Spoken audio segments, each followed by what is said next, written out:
The Cullinan Holdings was established in 1901 as a famous diamond mining company, which went on to produce the world's largest ever rough diamond in 1905. The company has since evolved into one of South Africa's leading JSE-listed tourism and leisure groups, with a market cap of 790 million rand, a price-to-earnings ratio of 25 and a dividend yield of 0.9%. Cullinan, Paul. Well, it's the Tolman family's business. The Tolman family are South Africans that went overseas. They own Trafalgar Travel and Contiki, which is a brand everybody's pretty much familiar with.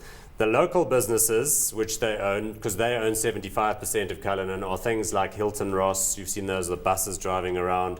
Penn Travel, Thomson Travel, which is both outbound for South Africans going overseas on charter packages, as well as inbound tours for foreigners coming here.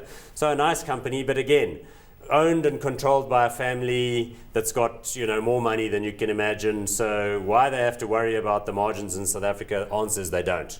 They can have one good year, then they can have 5 terrible years, and then they can make more money than you can imagine. So I don't know.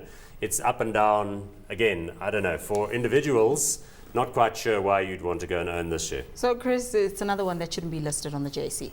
I think in many ways. Look, I'm loath to say that because tourism in all of its forms, local and international, is a fantastic way of creating new jobs in South Africa. But unfortunately, unless and until we have a proper commitment from all the parties concerned, that wonderful potential is never going to be exploited. So I think these guys also will probably suffer a bit with the stronger rand, although on the inbound front they should do an awful lot better. But a very variable earnings coming through from this as well. Difficult to understand why it's actually listed. All right, let's just look at the share price, even though we know that it shouldn't be listed right now. Paul, what do you make of that? Well, it was at 16 cents a share some years ago, and it's now at 110. So I suppose on that basis alone, you've done quite well. But there's another thing that worries me a little bit about the travel agency type of business. And that is that people are younger and smarter than they used to be. And they know how to use the internet. So more and more people are bypassing the travel agent and organizing their own tours. So yes, young people still want to go on Contiki type tours, and really old people from China want to come to South Africa and know that they're going to be able to be part of a bus group and all that.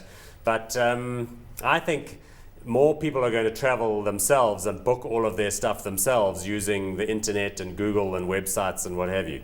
So I'm a little bit ambivalent about them. So I wouldn't be buying the share for that reason, in addition to all of the other things we said about earnings variability. So hot or not? Not hot, no. Chris, hot or Nope, afraid not. So 2 not hots on Cullinan.